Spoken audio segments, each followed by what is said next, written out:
3 years. 3 years this girl has been saving and suffering and planning. And for what? To hand it all to me on a plate.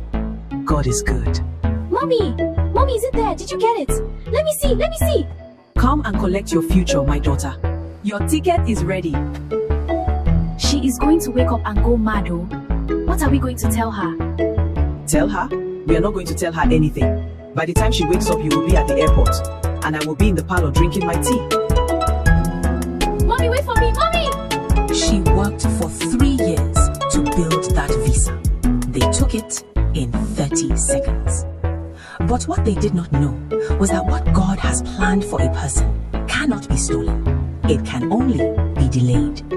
This is the story of Adesua. The sun had not yet decided to rise when Adesua was already on her feet. That was how it had always been in the Osifo compound. The roosters crowed, the dogs stared, and Adesua moved. She would fold her wrapper neatly, splash cold water on her face from the bucket beside the door, and begin sweeping the compound, fetching water from the tap at the junction before the queue grew long, starting the fire for the morning soup before anyone else had opened their eyes.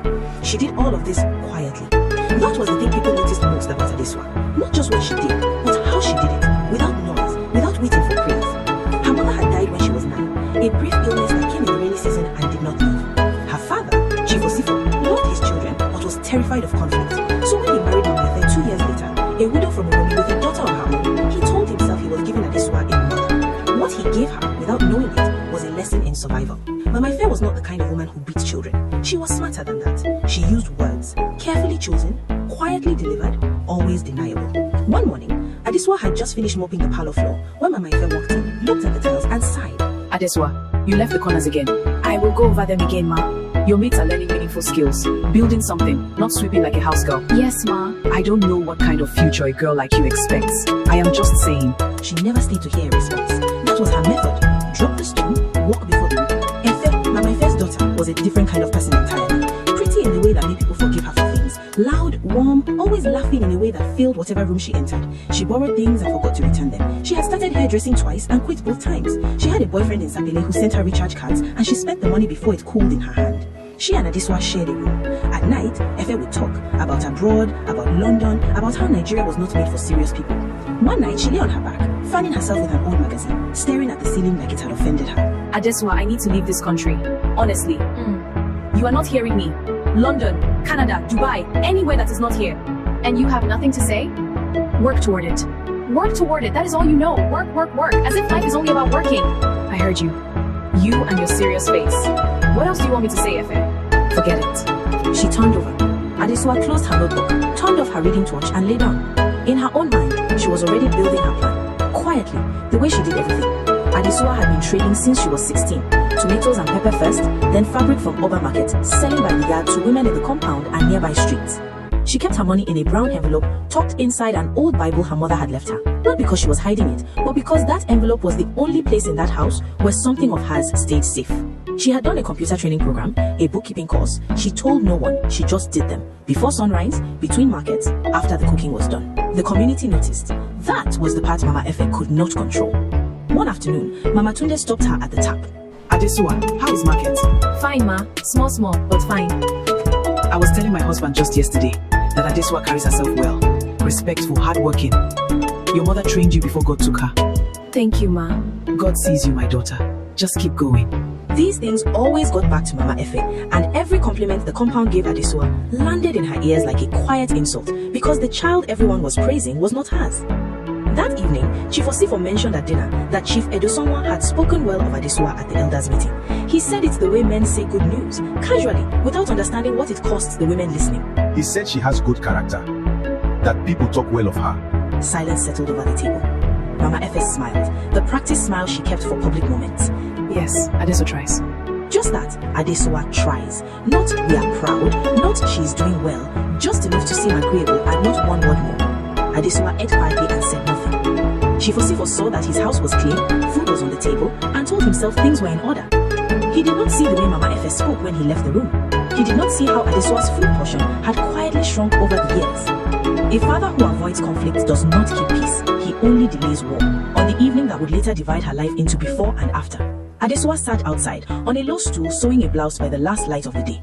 The generator had not come on. She was using the dusk. You and this you're sewing, as if that is what will take you anywhere. Efe, I am concentrating. I'm only saying, you work and work for what? Some of us have bigger plans. Good, pursue them. You think you are better than me. That is what it is. I don't think anything about you, Efe. I am just trying to build my own life. We will see whose life goes further. She dropped more shells on the clean ground and went inside. Adesowa moved her stool 2 inches closer to the last orange glow in the sky and kept going. She did not know yet what was coming. She did not know that the same rules she kept, the same family she held together without being asked, would soon be the hands that undid her. But she kept sewing, quietly, steadily, the way she always did. It had taken Adesowa 3 years to build that fan. 3 years of saving, of filling forms she did not fully understand and going back to fill them again, of visiting the travel agent on Sapele Road so many times that the woman at the front desk knew her name without asking, of gathering every document they requested, bank statements, invitation letters, business proof, photographs, and keeping them inside a brown envelope that she guarded the way some people guard their lives, because to her, it was her life. The visa was a work and business opportunity, a legitimate program connecting skilled traders and young entrepreneurs in Nigeria to a short-term program abroad. A contact of her fabric supplier had flagged it. Adesowa had followed every instruction, attended every required local interview, and waited. When the approval letter came, she read it 4 times before she allowed herself to cry. She made the mistake of bringing it home. Not because she was careless, but because Chief Osifo's compound was still her home, and she still believed, even after everything, that good news belonged to family. She told her father first. Adesowa placed the letter before him carefully. Papa, my visa came through. The program, the one I told you about, I have been approved. Papa, looking up with warm eyes. Adesowa, this is a good thing, a very good thing. 3 years, Papa. I have been working toward this for 3 years. Your mother would have been proud. She held those words close. Mama Efe appeared in the doorway. She had been listening. Mama Efe stepping in, voice smooth. What is happening? What letter is that? Adesowa's visa has been approved. She is traveling. Is that so? Congratulations, Adesowa. Adesowa should have noticed the smile did not reach her eyes. She was too happy to notice. That night, she kept the envelope under her pillow. By morning, it was gone. She checked the floor, she checked the mat, she pulled everything off the bed, shook out every fold of wrapper, searched the room 3 times with her hands shaking before the truth arrived quietly and completely. Efe's side of the room was empty. Efe's bag was gone. Adesowa ran. She ran to her father's room, she ran to the gate, she ran to Mama Efe, who was sitting calmly in the parlour, drinking tea, both hands around the cup, entirely unbothered. Adesowa breathing hard. Where is Efe? Where are my documents? Mama Efe, where is Efe? Lower your voice in this house. My envelope is gone. My visa, everything I worked for, it is gone. Efe has traveled, that is all I know. Travel without a word? Travel with my documents, with my visa. You did this. You gave it to her. You gave her my... Standing now, voice dropping to something cold. Watch your mouth. You are in your father's house, not a market. Papa, come and hear what has happened. Chief Osifo appeared. She told him everything. The missing envelope, the empty room, Efe's disappearance. He listened. Mama Efe, He looked at his wife. do you know anything about this? Me? I know that this girl has been jealous of my daughter from the beginning. Efe got her own opportunity and traveled. Why must everything be about Adesowa? Are you sure the documents were there last night? Papa, I kept them under my pillow, I'm sure. Or perhaps you misplaced them and want to blame my daughter for your own carelessness. Chief Osifo said nothing more. That silence was its own answer. The compound heard everything. Compounds always do. By afternoon, the story had already changed shape in the mouths of neighbors. By evening, it had traveled to the next street. Old Benson shook his head by the gate. Old Benson, to his wife, low voice. That Adesowa, she should have kept her business for herself. You don't bring a visa into a house with jealous people. I believe you. You hear me? I believe you. No one would do anything, Ma. There is nothing to do today, but God does not sleep, my daughter. I built that for 3 years. 3 years. I know. They sat together in the fading light. The compound moved around them like nothing had happened. Cooking smells, children running, a radio playing somewhere. Mama Efe passed through the courtyard without looking at her. That night, Adesowa sat alone outside with nothing in her hands.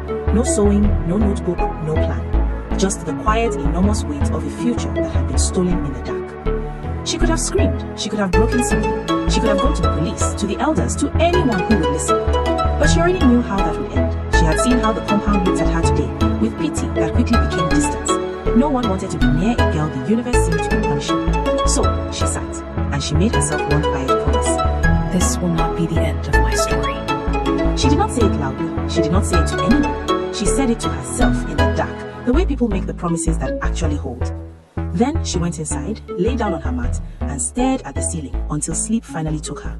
Tomorrow, she would begin again, from nothing. Nobody claps for a person starting over. That is the part they never tell you. They tell you about resilience, about rising, about how fire makes gold stronger. But they do not tell you what it feels like to walk through a market where people used to greet you with both hands and watch them look away. Adesua knew that feeling now. The day she packed her small bag and left the Osifo compound, no one stopped her. Her father stood at the doorframe with the expression of a man who knew he had failed but could not find the words to say so. Mama Efe watched from the window.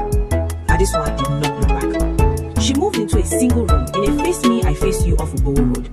The room had one window, a ceiling that complained whenever it rained, and a landlady named Mama Pius who had seen enough of life to mind her business. She had a little money left, not much, enough to buy time, not comfort. She started with what her hands already knew. She got a job at a tailoring shop on Textile Mill Road, not as the skilled trader she had been building herself into, but as an assistant, someone who cut thread, swept the floor, and handed pins to the woman who owned the machines. Her first week, she earned enough for 1 bag of rice and transport for 3 days.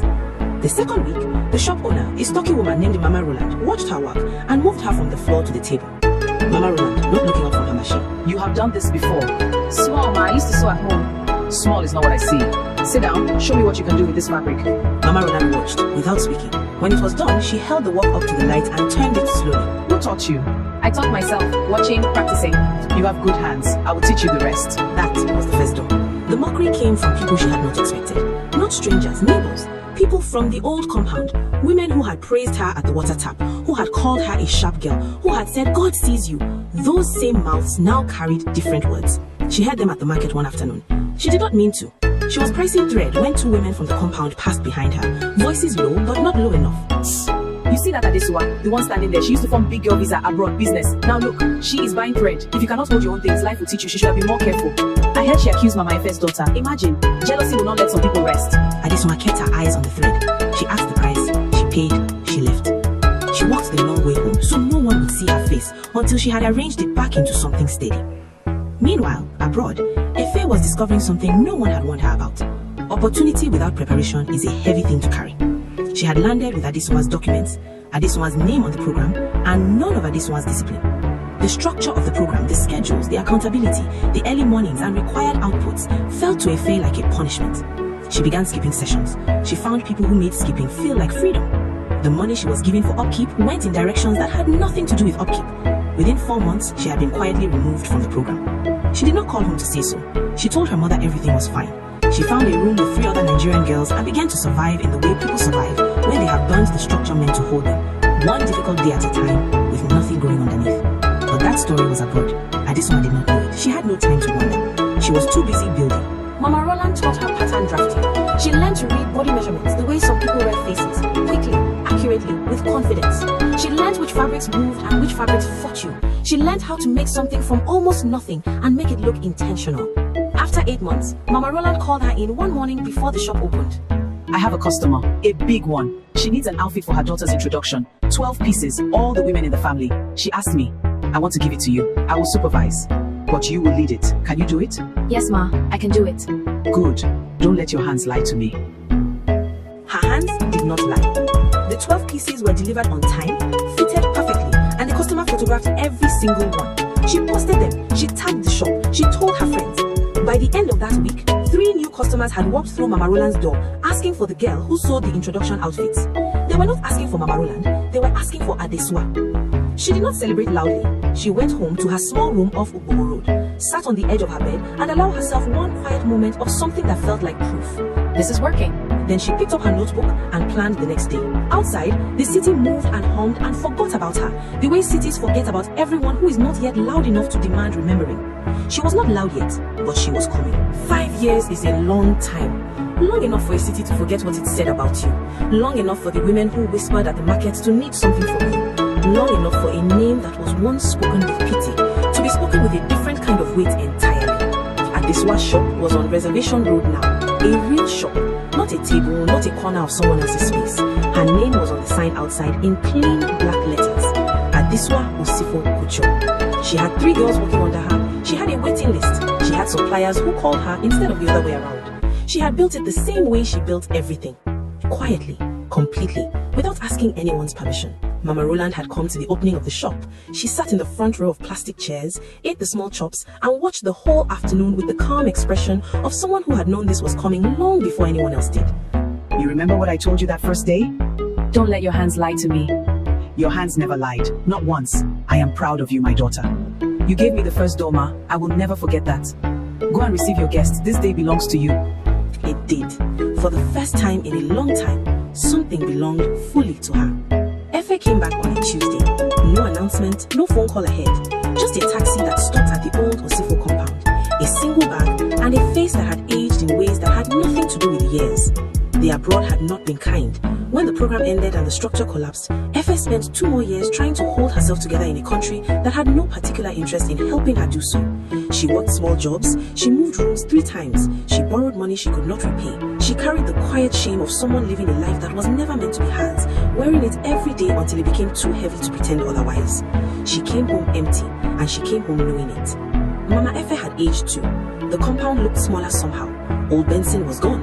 Mama Tunde had moved to her son's house in Beninjari. Chief Osifo moved slowly now, his knees giving him trouble, his television still on every evening, but his eyes not always watching it. Within a week of Efe's return, the money problems became clear. The compound had been running on very little. Mama Efe had debts she had been managing with pride and silence. And now, with Efe back and nothing coming in, the silence was becoming harder to maintain. It was Mama Efe who made the decision. It cost her more than she should. They came on a Saturday. Morning was early, and Adiswa was at the shop reviewing fabric orders with one of her girls when she heard the knock. She looked up. Mama Efe stood at the door of the shop. Efe stood slightly behind her, smaller than Adiswa remembered, eyes cast downward, hands folded in front of her like someone waiting for a verdict. The shop girl looked between them and quietly found somewhere else to be. Adiswa set down her papers. She did not move toward them. She did not move away. Adesua, we have come to see you. I can see that. Sit down.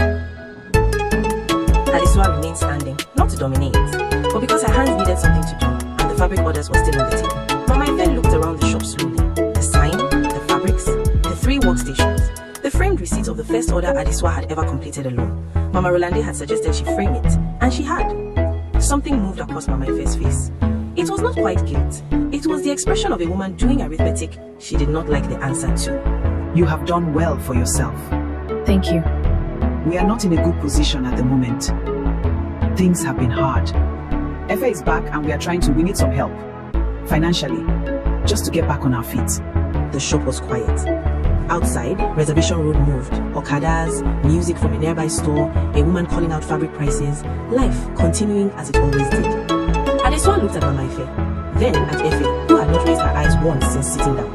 Then she looked at the framed receipt on the wall. She thought about the brown envelope under her pillow. The morning she woke up and it was gone. Her father's silence, the compound women and their whispers in the market, the single room off Ibowo Road, the night she planned alone with no one watching. She thought about all of it. And then she let it go.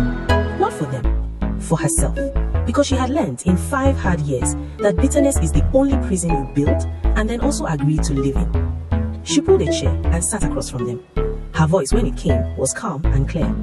I am not going to give you money. My face jaw tightened. Not because I cannot, but because that is not what either of us needs from this moment. So you want to humiliate us?